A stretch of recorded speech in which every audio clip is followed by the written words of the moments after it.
Hello कॉमर्शियंस, welcome to कॉमर्शियन talks, जहां पर हम क्लियर करेंगे आपके कॉमर्स के सारे कॉन्सेप्ट्स को। तर आज की वीडियो में अपन लोग कैश फ्लो के एडजस्टमेंट्स के बारे में बात करने वाले हैं, क्योंकि पिछली वीडियो में हम लोगों ने पूरा का पूरा फॉर्मेट जो था वो बहुत अच्छे से देख लिया था, सारी चीज़ों को देखा था, कौन सी चीज़ कहाँ पे आती हैं, क्यों आती हैं, हर चीज़ मैंने आपको समझा दी। तब आपका इंपॉर्टेंस क्या जाती है कि यहाँ पर आपको एडजस्टमेंट को समझना पड़ेगा। एडजस्टमेंट बहुत ज़्यादा इंपॉर्टेंस हो जाते हैं और यहाँ पर 3 मेन एडजस्टमेंट्स आते हैं जो कि मैं आपको समझाऊंगा। इसके अलावा बाकी के जो एडजस्टमेंट बच जाते हैं, मतलब वो छोटे-मोटे वाले, उसको अपन लोग जो हैं बाकी के जो प्रीवियस क्वेश्चन जब सॉल्व करेंगे तो उसमें देख लेंगे। चलो यार, जल्दी से वीडियो को स्टार्ट करते हैं और सारे कॉन्सेप्ट्स को समाप्त करते हैं।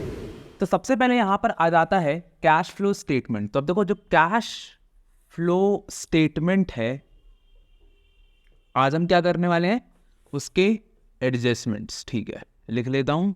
तो हमारी ये हेडलाइन आज की हो चुकी है, पहली चीज़। उसके बाद फिर जो सेकंड चीज़ हमारी आ जाती है कि यहाँ पर जो एडजस्टमेंट्स होते हैं वो कितने टाइप के होते हैं। तो सबसे पहला एडजस्टमेंट आपको आएगा प्रोविजन फॉर टैक्स का, यानी कि टैक्स का एडजस्टमेंट आएगा। सेकंड आएगा आपको मशीनरी अकाउंट का एडजस्टमेंट, और थर्ड आएगा आपको एक्यूमुलेटेड डेप्रिसिएशन का एडजस्टमेंट। ये एडजस्टमेंट्स में आपको बेसिकली 3 अकाउंट बनाने होते हैं, 3 लेजर्स बनाने होते हैं, जो कि बहुत ज़्यादा इंपॉर्टेंट है। तो आप लोग अपने नोट्स में सबसे पहले नंबर 1 डाल लो कि अगर आपको प्रोविजन फॉर टैक्स का एडजस्टमेंट आता है तो उसको कैसे करना है। तो प्रोविजन फॉर टैक्स, ठीक है।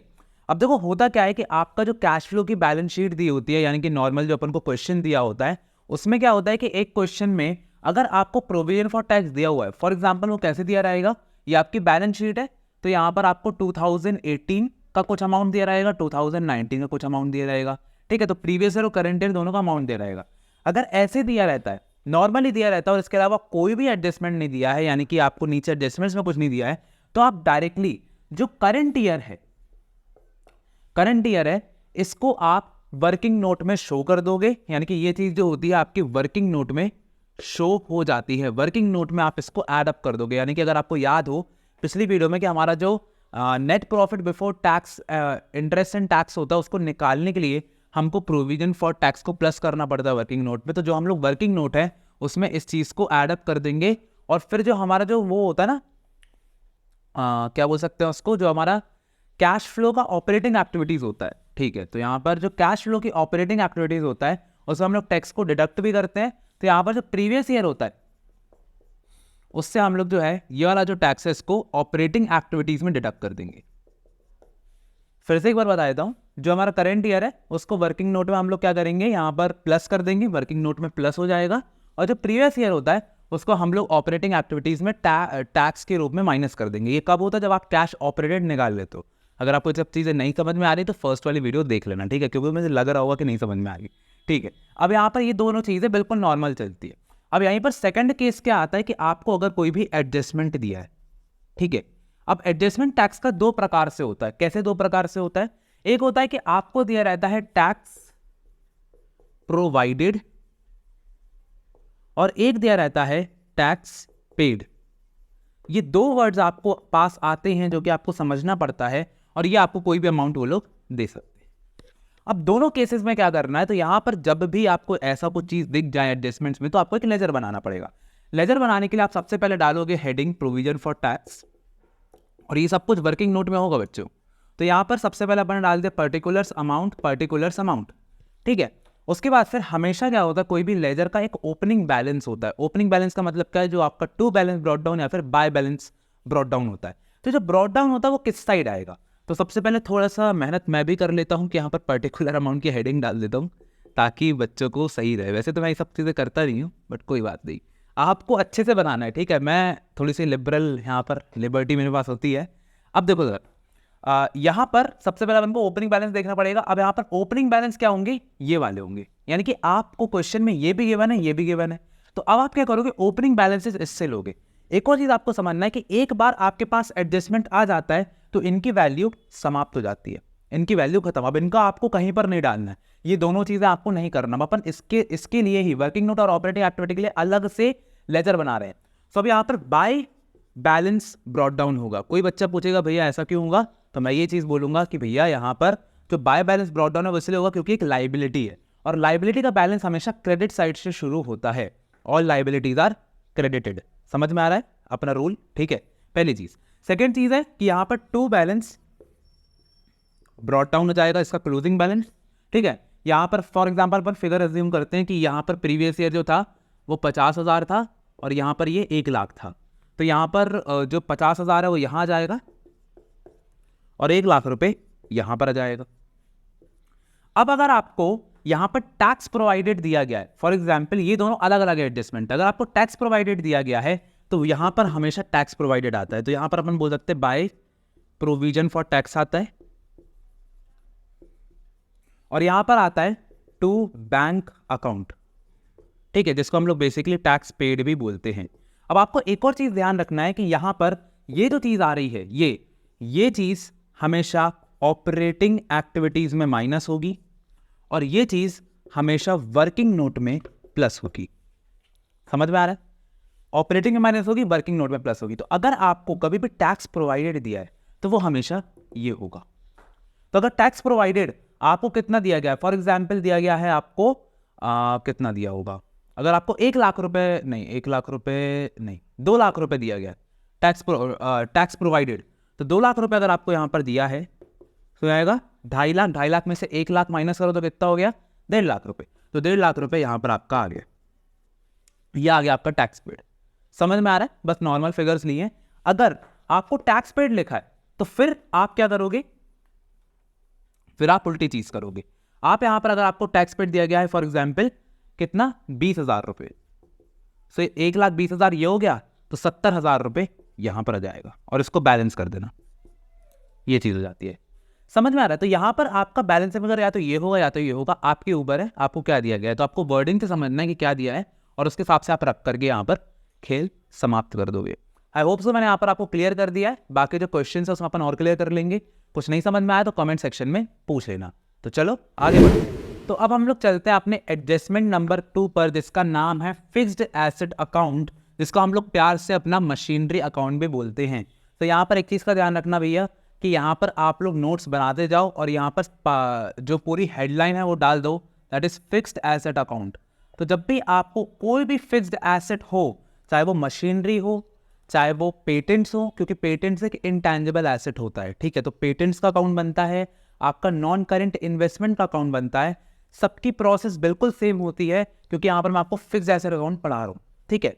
सबसे ज़्यादा कॉमन इसमें मशीनरी अकाउंट आता है, पर क्या होता है बोर्ड्स आपको कंफ्यूज करने के लिए ना मशीनरी की जगह नॉन करेंट इन्वेस्टमेंट्स का अकाउंट दे देगा, तो आप कंफ्यूज हो जाओगे भैया ये क्या हो रहा है ये क्या हो रहा है। करना वर्किंग बिल्कुल सेम है, वो मैं यहाँ पर बता रहा हूँ, ध्यान से देखो। सबसे पहली बात तो क्या होता है कि आपको एक नॉर्मल क्वेश्चन में क्या होता है कि नॉर्मल क्वेश्चंस में फिक्स्ड एसेट्स का करंट ईयर और प्रीवियस ईयर मिलेगा। तो यहाँ पर फॉर एग्जांपल 2018 दिया हुआ है और 2019 दिया हुआ है। तो 2018 में आपका जो फिक्स्ड एसेट था दैट वाज 50,000 और फिर 2019 में वो हो गया 1 लाख रुपए का। अब यहाँ पर चीज़ क्या हुई कि अगर ये नॉर्मल क्वेश्चन है, कोई एडजस्टमेंट नहीं दिया गया है, तो आप डायरेक्टली देखोगे कि भैया 50,000 था पहले, फिर 1 लाख रुपए हुए, यानी कि 50,000 के एसेट्स प्लस हुए। तो अगर प्लस हुए हैं यानी कि मैंने परचेज किया है, तो यहाँ पर मशीन अगर प्लस हुई है 50,000 से, तो आपका जो कैश है वो माइनस होगा 50,000 से। This will be your journal entry, machinery to cash. But यहाँ पर हम क्योंकि कैश फ्लो स्टेटमेंट बना रहे हैं तो हमको मशीन से कोई मतलब नहीं है, हम कैश देखेंगे ये माइनस हुआ है 50,000, तो हम लोग इसको डाल देंगे इन्वेस्टिंग एक्टिविटी में। तो हमेशा ये इन्वेस्टिंग एक्टिविटी में परचेज के रूप में चला जाता है। अब यहाँ पर हमको बात यहाँ पर ये समझनी है कि अगर एडजस्टमेंट दिया होता है तो हम लोग क्या करेंगे, ठीक है। तो अब यहाँ पर मैं पेन चेंज कर लेता हूँ, इसको मिटा देते हैं। तो यहाँ पर आप लोग समझ गए होंगे ये परचेज के हिसाब से चलेगा, परचेज्ड मशीनरी वर्थ ₹50,000।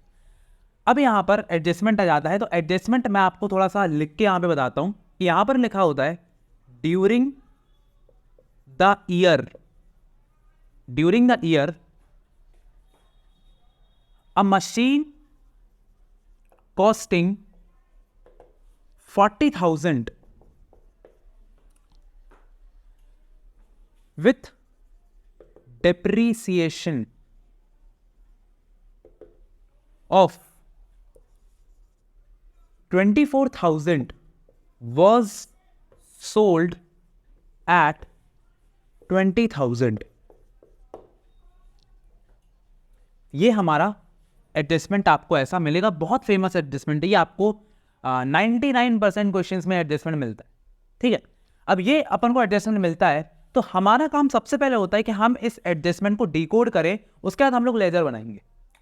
एक और चीज़ हमको ध्यान रखना है कि यहाँ पर जैसे हम लोग लेजर बनाते हैं तो इन दोनों का काम समाप्त हो जाता है। अब इसका आपको दिमाग नहीं लगाना कि भाई 50,000 जाएगा कि 1 लाख जाएगा कि इन दोनों का डिफरेंस जाएगा, इसका कोई काम नहीं है। अब इसका काम बस हम लेजर बनाने में लेंगे, ठीक है।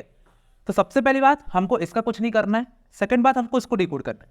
ये लाइन में क्या लिखा हुआ है, इसमें लिखा है during the year a machine costing 40,000 रुपये। तो 40,000 रुपये मशीन कॉस्ट कर रही है।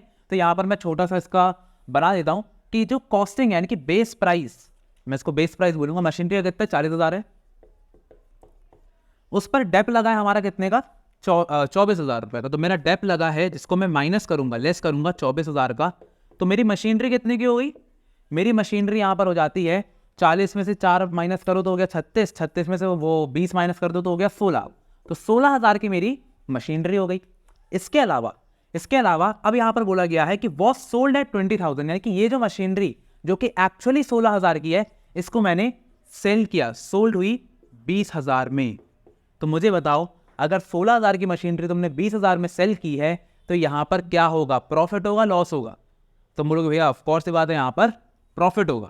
तो यहाँ पर प्रॉफिट हो रहा है 4,000 रुपये का, और यहाँ पर फाइनल प्राइस हमारी 20,000 रुपये आ गई है। एक बार अगर आप लोग ये चीज़ समझ जाते हो तो अब आपको जो लेजर बनाना है वो बहुत ईजी है, बहुत ईजी है, ठीक है। बस आपको इसको पोस्टिंग करनी है, बस इस लाइन को डिकोड करना बहुत इंपॉर्टेंट है। तो मैं अब यहाँ पर मशीनरी अकाउंट बनाने की कोशिश करता हूँ। तो मैं आ जाता हूँ यहाँ पर मशीनरी अकाउंट बनाने में। थोड़ा हल्ला आ रहा होगा तो एक बार देख लेना, ज़्यादा हल्ला ना है, ठीक। पर्टिकुलर अमाउंट,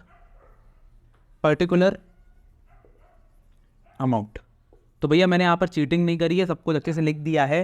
अब यहाँ पर जैसे मशीनरी अकाउंट में बनाता हूँ तो सबसे पहले मेरा आता है ओपनिंग बैलेंसेस।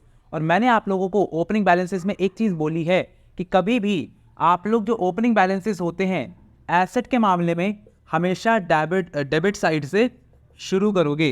और अगर प्रोविजन फॉर टैक्स जैसे अकाउंट है, प्रोविजन फॉर डेप्रिसिएशन है, कभी भी प्रोविजन वर्ड आता है यानी कि वो एक लाइबिलिटी है, तो आप यहाँ पर उसका ओपनिंग बैलेंस हमेशा क्रेडिट साइड से शुरू करोगे। तो यहाँ पर टू बैलेंस ब्रॉट डाउन हो जाता है और बाय बैलेंस कैरिड डाउन हो जाता है। ओके फाइन, ये दोनों चीज़ें आ गई हैं। अब यहाँ पर हम लोग क्या करेंगे, अपने सबसे पहले बैलेंसेस को पुट कर देंगे। तो 50,000 रुपये यहाँ पुट कर दिया और 1 लाख रुपये यहाँ पे कर दिया। तो पहला जो मेजर काम था वो समाप्त हो गया। अब आ जाता है हम लोग इसके ऊपर। तो सबसे पहले आपको दिया गया था कि एक जो डेप्रीसिएशन है वो 24,000 रुपये। तो सबसे पहले मैं डेप्रीसिएशन डाल देता हूँ क्योंकि डेप्रीसिएशन इंपॉर्टेंट होता है। तो डेप्रीसिएशन मेरा हो गया आएगा 24,000 रुपये का, ठीक है। इसको थोड़ा और नीचे लिखते हैं, थोड़ी जगह कम पड़ जाएगी, ठीक है। उसके बाद जब डेप्रीसिएशन मेरा हो जाता है तो सेकंड चीज जो मैं डालूंगा दैट विल कि ये कितने में सेल हुई है। तो 20,000 में सेल हुई है, तो यहाँ पर बाय बैंक डाल दूंगा और डाल दूंगा कि भैया यहाँ पर 20,000 में सेल हुई है। आपको एक चीज़ याद रखना है, कभी भी जो भी अपना डेप्रीसिएशन है, सेल है, वो हमेशा क्रेडिट साइड पे आता है। तो यहाँ पर सेल आएगा, तो ऑफकोर्स ही बात है यहाँ पर जो अपोजिट साइड है उसमें हमेशा परचेज ऑफ मशीनरी आएगा। और ये अकाउंट हम इसलिए बना रहे हैं कि हमको पता नहीं है कि भैया मशीनरी कितने में परचेज हुई है। इस पूरे में परचेज वर्ड कहीं नहीं लिखा है। तो अगर हमने सेल की है मशीनरी को और हमको परचेज नहीं पता तो हम डिफरेंस कैसे निकालेंगे, हम ये कैसे निकालेंगे, कैश फ्लो कैसे हुआ, समझ में आ रहा है। तो यहाँ पर हमको दोनों को निकालना इंपॉर्टेंट है, तभी हमको समझ में आएगा कि कितना कैश फ्लो हुआ है। ओके, अब यहाँ पर हमारा सेकेंड चीज़ आ जाती है दैट इज प्रॉफिट 4,000 का। अब प्रॉफिट कैसे होगा, तो याद रखना हमेशा इस साइड क्रेडिट साइड पर हमेशा लॉस आता है। अब हमको लॉस तो दिया नहीं हुआ है तो हम लोग इस साइड पर प्रॉफिट डालेंगे। सो टू P&L अकाउंट जो कि हमारा होगा profit on sale of machinery. Profit कितने का हुआ है, 4,000 का हुआ है। अब यहां पर आ जाएगा final figure that is to bank account, और ये होगा हमारा परचेज। यही हमको निकालना था। अब निकालेंगे कैसे, बहुत सिंपल सी चीज़ है, सबको ऐड अप कर दो, माइनस कर दो। तो 1 लाख में 20,000 माइनस करो और 20,000 24,000 माइनस कर दो तो 1,44,000 हो गया। तो पहली बात तो 1,44,000 का आपका टोटल हो गया। 1,44,000 में से आपको 54,000 माइनस करना है। बड़ा सही सा लग रहा है, मतलब थोड़ा सा 1,44,000 में से 54,000 माइनस करना, 90,000 आएगा क्या? हाँ, 14 में से 5 क्या, 90, तो 90,000 रुपये आपका टू बैंक अकाउंट आ जाता है। थोड़ा सा शोर आ रहा होगा बट थोड़ा सा रिलैक्स करो, चला जाएगा। सो 90,000 रुपये आपका यहाँ पर टू बैंक अकाउंट का परचेज आ जाता है। आप इसको डायरेक्टली जो है सब कुछ आपके कैश फ्लो में पुट कर दोगे, बट कौन सी चीज़ कहाँ पे जाएगी ये भी मैं आपको बता देता हूँ। जो आपका डेप्रीसिएशन है ये आपका जाएगा ऑपरेटिंग एक्टिविटी में प्लस होने के लिए। जब अपन लोग नेट प्रॉफिट आफ्टर टैक्स निकाल करके, सब कुछ बिफोर टैक्स निकाल करके, फिर उसमें नॉन कैश एक्सपेंसेस माइनस करते हैं। बैंक अकाउंट आपका जाएगा इन्वेस्टिंग में, यानी कि जो इन्वेस्टिंग एक्टिविटी हो जाती है उसमें जाएगा। पीएनएल अकाउंट चाहे लॉस हो चाहे प्रॉफिट हो, ये आपका जाएगा ऑपरेटिंग एक्टिविटी में। अब देखो जो लॉस है वो तो प्लस होगा ऑपरेटिंग एक्टिविटी में, पर जो प्रॉफिट है वो हमेशा माइनस होगा ऑपरेटिंग एक्टिविटी में। इसके अलावा आपका बैंक अकाउंट है ये भी आपका जाएगा इन्वेस्टिंग एक्टिविटी में, तो ये बिल्कुल इन्वेस्टिंग और ऑपरेटिंग में जाएगा और ये माइनस होगा, ठीक है। तो ये चीज़ आपको ध्यान रखना है कि कौन सी चीज़ कहाँ पे जाएगी और इसके हिसाब से पूरे क्वेश्चन को सॉल्व करना है। एक बार आप ये चीज़ करते हो सारी चीज़ें आसान है। याद रखना आपको इसको डिकोड करना है, इसको डिकोड करना बहुत इंपॉर्टेंट है। क्या चीज़ है, अगर इसी की जगह दूसरा एडजस्टमेंट होता, क्या machinery costing 40,000 with depreciation of 24,000 was sold at a profit of 4,000, यानी कि अब आपको सेल नहीं दी गई है, अब आपको प्रॉफिट दिया गया, तो आप क्या करो, सेल नहीं दी गई है, काम सेम करना है, काम यहां तक बिल्कुल सेम करना है, डेप्रिसिएशन माइनस करना है, प्रॉफिट दिया है ऐड अप कर दो 4,000, आपका 20,000 रुपए की सेल अपने आप आ गई। अगर 4,000 की अगर लॉस दिया तो 4,000 माइनस कर दो, आपकी सेल कितने की आ गई, 4,000 माइनस किया तो 12,000 की सेल आ गई। तो ऐसे करके यहाँ पर हम लोग पूरे एडजस्टमेंट को डिकोड करते हैं और पूरा मशीनरी अकाउंट बना लेते हैं। तो चलो आगे। अब जो हमारा थर्ड एडजस्टमेंट आ जाता है that is accumulated depreciation account का एडजस्टमेंट। तो नंबर 3 अपनी कॉपी पे डाल के एक्यूमुलेटेड डेप्रीसिएशन अकाउंट डाल दो, ठीक है। अब देखो एक्यूमुलेटेड डेप्रीसिएशन को ही हम लोग प्रोविजन फॉर डेप्रीसिएशन भी बोलते हैं, तो भैया ये चीज़ याद रखना। अब अपन ने अभी तक प्रोविजन फॉर टैक्स पढ़ा है और प्रोविजन फॉर डेप्रीसिएशन पढ़ा है, तो भैया कुछ तो कॉमन चीज़ होगी, वो मैं आपको आगे बताऊंगा। बाकी तो अभी डेप्रीसिएशन की बात चल रही है और बात चल रही है एक्यूमुलेटेड डेप्रीसिएशन की।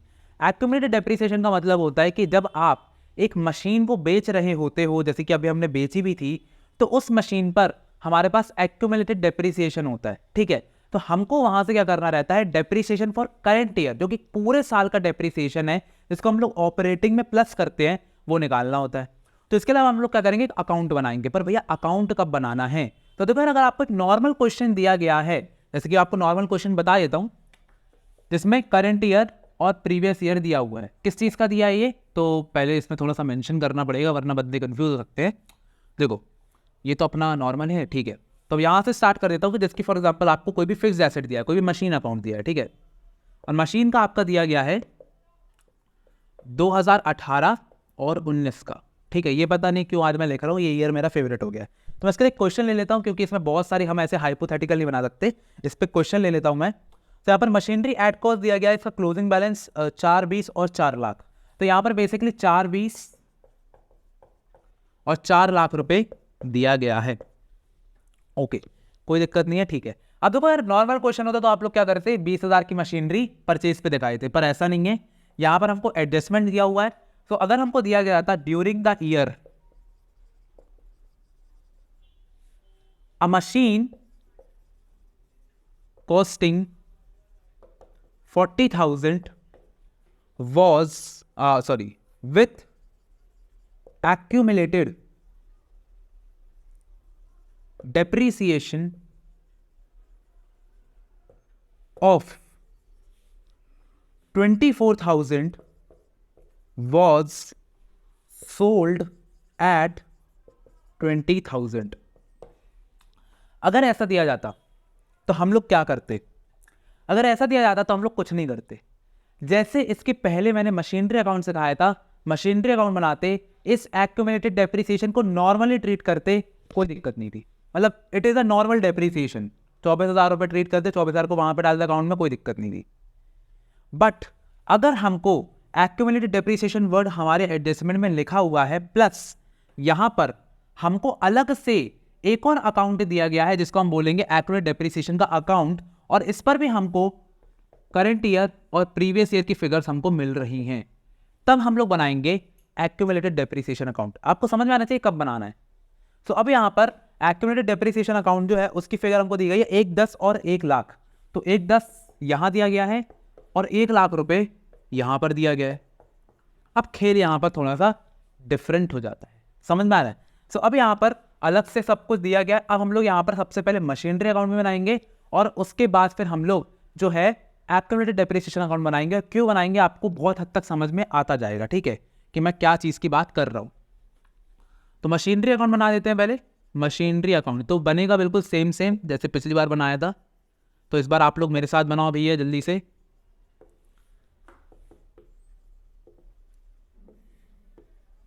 ठीक है, अब यहां पर सबसे पहले आता है अपना टू बैलेंस ब्रॉट डाउन और सबसे नीचे आएगा बाय बैलेंस कैरेट डाउन।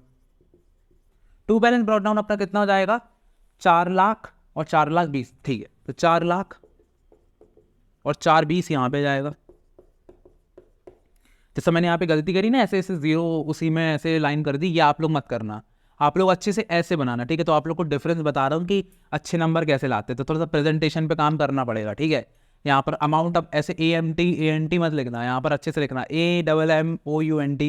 नहीं, हाँ अमाउंट में डबल एम आता, नहीं एक ही एम आता, ठीक है, तो वो लिख देना। पर्टिकुलर अच्छे से लिखना, तो ऐसी राइटिंग आपकी नहीं होना चाहिए, ये मैं आपको सिखा रहा हूँ, ठीक है, ओके। उसके बाद फिर अब अपने यहाँ पर 40,000 4 लाख आ जाता है, 4,20,000 आ जाता है। अब यहाँ पर इसी के साथ साथ और क्या जाता है, सबसे पहले अपन डेप्रीसिएशन डाल देते हैं। तो बाय डेप्रीसिएशन, अब देखो यार यहाँ पर बाय एक्यूमुलेटेड डेप्रीसिएशन पहली बात तो लिखोगे। अब यहाँ पर क्या फिगर जाएगा, तो सबसे पहले जो आपको फिगर यहाँ पे दिया गया है इसको आप 24,000 रुपये डायरेक्टली यहाँ पे डाल दोगी। फिर आपको यहाँ पर सेल दिया है, तो सेल यहाँ पर दिया गया है 20,000 रुपये, तो आपको बाय बैंक लिख करके जो कि सेल है आपका, चाहो तो मेंशन भी कर देना यहाँ पर बैंक लगा के सेल, और यहाँ पर 20,000 रुपये डाल देना। इसके बाद फिर आपका जो प्रॉफिट है वो कितना होगा, तो 40,000 की मशीनरी, 24,000 का डेप्रीसिएशन, 16,000 बचा। 16,000 को मशीनरी आपने 20,000 में बेची तो 4,000 का प्रॉफिट हुआ। चाहो तो थोड़ा सा बैक करके देख लो अगर नहीं समझ में आया तो। यहाँ पर 2 P&L अकाउंट कितना 4,000 रुपये, ठीक है। अब यहाँ पर हम लोग को क्या करना है, नॉर्मली परचेज निकालना है। तो अब हमारा परचेज जो हो जाता है वो आ जाता है 2 बैंक अकाउंट। तो यहाँ पर 2 बैंक अकाउंट कैसा जाएगा, तो यहाँ पर 4,20,000, 4,40,000, 4,60,000, यानी कि 4,64,000, और इसमें से हमको माइनस करना है 4,04,000। तो 4,04,000, तो यहाँ पर 1 2 3 4 5 नहीं तो 3 4 और 4 4 कड़े आएगा 60,000। ओके, 60,000 रुपये हमारा परचेज हो जाएगा। ये तो आप लोग से अब बन जाएगा। यहाँ पर आप बैंक अकाउंट जो है उसको डाल दोगे कहाँ पे, इन्वेस्टिंग में।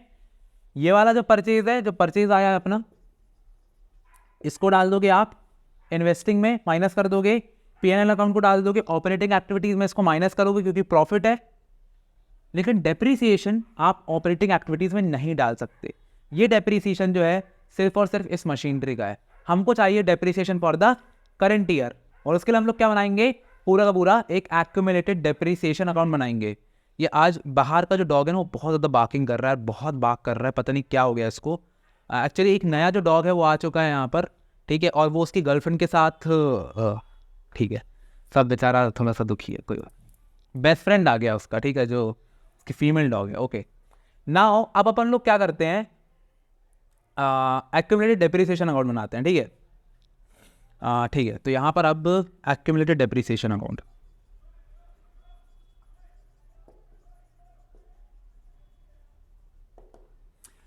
एक्यूमुलेटेड डेप्रीसिएशन अकाउंट में सबसे पहले आप लोग को एक ही चीज़ लिखना है, that is particular amount. Particular amount वो मैं नहीं लिख रहा हूँ क्योंकि जगह नहीं है।